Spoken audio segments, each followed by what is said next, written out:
É difícil você segurar um time como o Flamengo, como eu já falei, né? É um grupo muito qualificado. Quando eles jogam mal, praticamente o jogo fica de igual para igual com o adversário. Quando eles resolvem jogar, e deu tudo certo para eles hoje.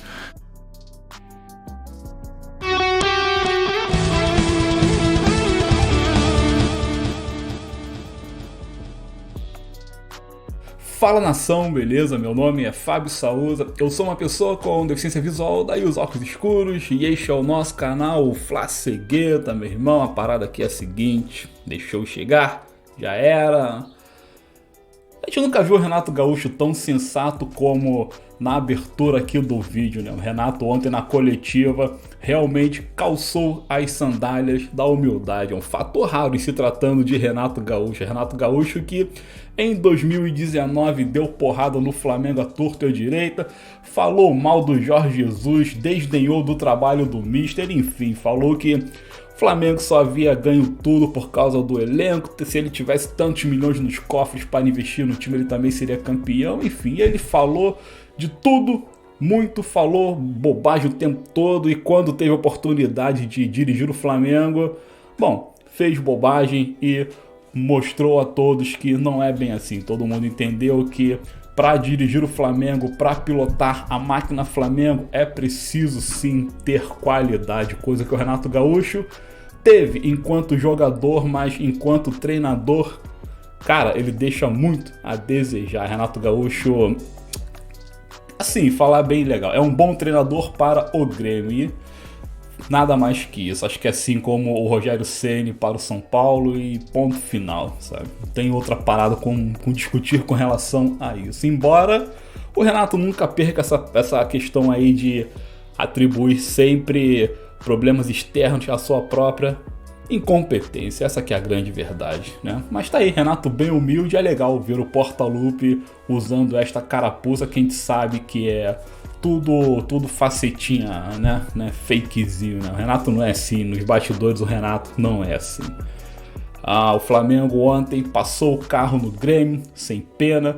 O time foi melhor basicamente nos 90 minutos, não, nos 10, 15 minutos iniciais da primeira etapa.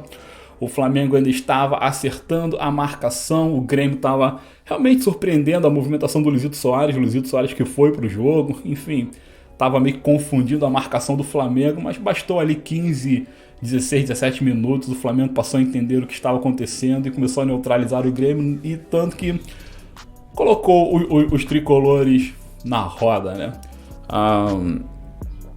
Sim, não tem muito o que falar. Foi um baile do Flamengo. O time realmente demonstrou aquela coisa do time copeiro. Flamengo nas Copas é um, no Brasileirão é outro. O Sampaoli falou sobre isso na coletiva. Ele disse basicamente assim, resumindo a grosso modo, ele disse que o Flamengo parece que se empenha, parece que os jogadores entendem melhor a competição de mata-mata e dão a ela mais atenção, o que para mim é um erro, é um pecado, já que o Flamengo tem condições de disputar todos os campeonatos e ser campeão de todos os campeonatos os quais disputa. Então, quando a gente entra no Brasileirão e não se empenha da mesma forma como na Copa do Brasil, por exemplo, é de se lamentar. Mas o Sampaoli disse que realmente o ânimo dos atletas no mata-mata é diferenciado, e a prova viva foi ontem que fizemos com o Grêmio, né? Uma outra grata surpresa foi o Felipe Luiz. Ele entrou de última hora, o Ayrton Lucas sentiu ali, parece que o joelho, né? Momentos antes da partida, então o Felipe veio meio que de supetão. E cara, eu acho que foi uma das melhores coisas que aconteceu no Flamengo no jogo de ontem, foi a presença do Felipe Luiz. Cara, embora ele seja um cara que tem uma idade avançada, embora muitos digam que ele já está velho pro futebol, o cara joga muito, e quando ele está inspirado ninguém segura. Ontem o Felipe foi impecável, basicamente não perdeu nada que disputou, foi um dos principais nomes do Mengão e acertou nada mais nada menos que 94% dos passes, das jogadas e tudo mais. E assim, foi fundamental na parte defensiva, ele tirou muita bola, ele cortou muita bola, então a atuação do Felipe foi uma atuação de gala, e se eu tivesse que dar uma nota a ele, eu daria nota 8.5, é uma excelente nota, né? Haja vista aí tudo o que aconteceu. E outra grata surpresa foi a Wesley, a do Wesley, né? Na verdade o Wesley não é mais surpresa, o garoto ele é muito bom, realmente está mostrando seu valor. Começou nervoso pra caramba, não no jogo de ontem, tô falando nos profissionais do Mengão. Ele começou muito nervoso, errando muito, a torcida pegando muito no pé dele. Aquilo é fruto da imaturidade, né? Cara novato e tudo mais.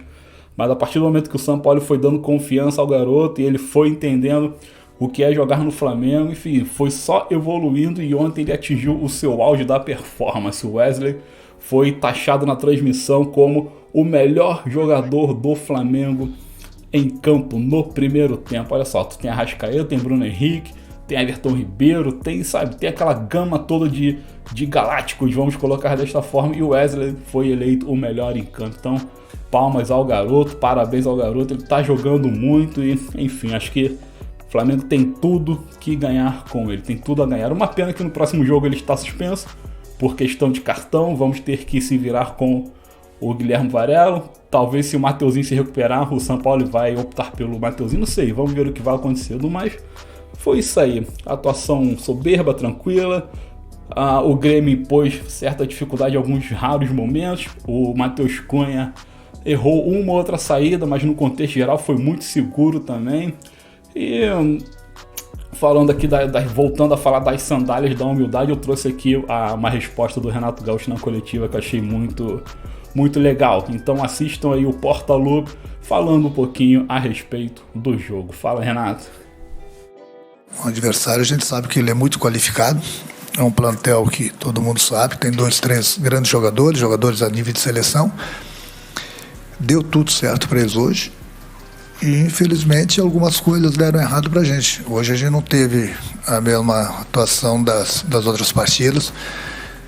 Tivemos uma chance claríssima no início do jogo com o Vila. Se ele tivesse feito aquele gol, as coisas do jogo seriam bem diferentes.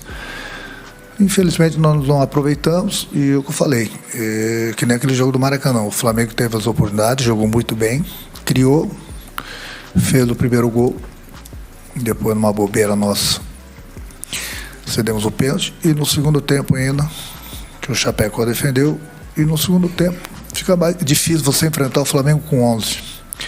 Com 10, as coisas dificultaram ainda mais. Humilde como sempre, nada como uma pancada para devolver a humildade ao homem. Olha aí. É isso. O Renato só errou quando ele diz que o Flamengo tem 2 a 3 jogadores de seleção. Não, Renato, o Flamengo tem 5, 6, 7 jogadores de seleção. Para pensar, cara. Arrascaeta, Guilherme Varela, que é da seleção uruguaia, o próprio Everton Ribeiro, seleção brasileira, Gabigol, que já foi convocado, Bruno Henrique já foi convocado, Felipe Luiz, que tem uma grande história na seleção, enfim. Cara, o plantel do Flamengo, o Alan também, por falar em Alan, quando ele entrou muito bem também. Então o plantel do Flamengo é recheado de jogadores selecionáveis, não somente 2 ou 3. A questão do Alan, eu achei que o Alan fosse entrar como titular. Sinceramente, o São Paulo me surpreendeu dessa vez quando ele entra com o Vitor Hugo e o Thiago Maia. Que bom que ele colocou o Thiago Maia, né? O Thiago Maia acabou fazendo um dos gols.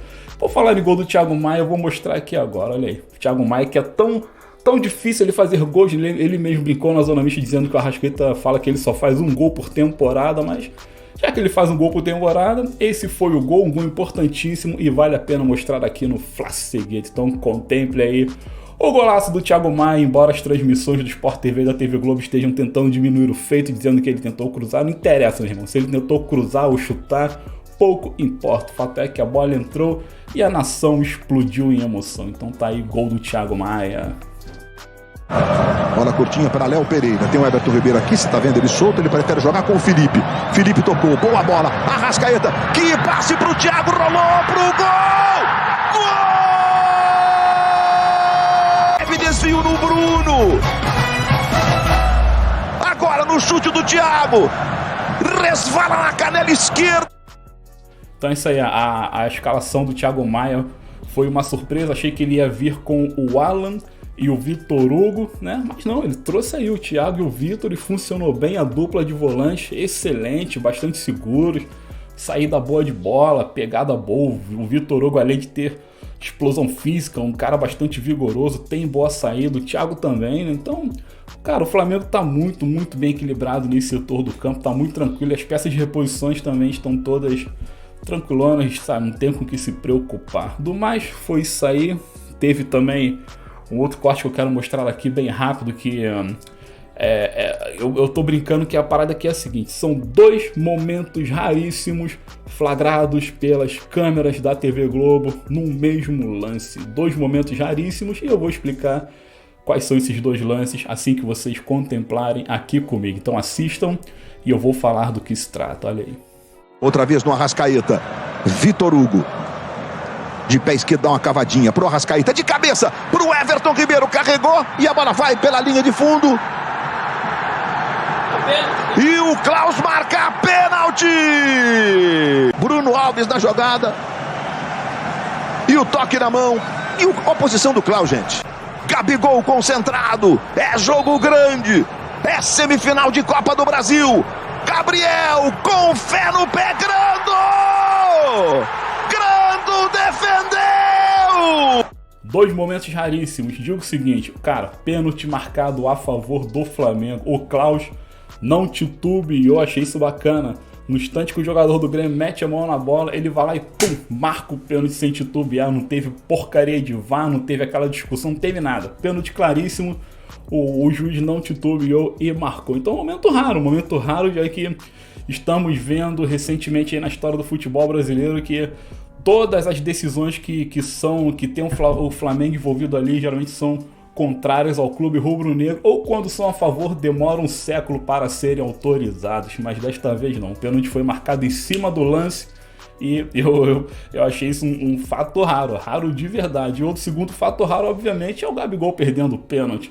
Gabigol, que todo mundo sabe, é o melhor batedor de pênaltis que tem no Brasil. O cara, assim, bate muito bem, muito seguro. Ele tem um método único que ele elaborou para poder ir até o último milésimo de segundo, de modo que o goleiro não telegrafe os seus movimentos, né? Então, o Gabi, como não costuma perder pênalti, ontem o goleiro defendeu. Então, tá aí um segundo lance raríssimo flagrado pelas câmeras no mesmo lance. O pênalti marcado e o Gabigol perdendo. Mas essa defesa do goleiro do Grêmio não surtiu assim nenhum mal maior, vamos colocar desta forma, já que o Flamengo continuou jogando bem e abriu ali o segundo gol no segundo tempo, que praticamente sacramentou a classificação do Mengão à grande final. E estamos caminhando para aquilo que eu havia falado nos vídeos anteriores, que é o feito inédito da Copa do Brasil. Flamengo e Corinthians reeditando uma final por 2 anos consecutivos. Nunca aconteceu isso na Copa do Brasil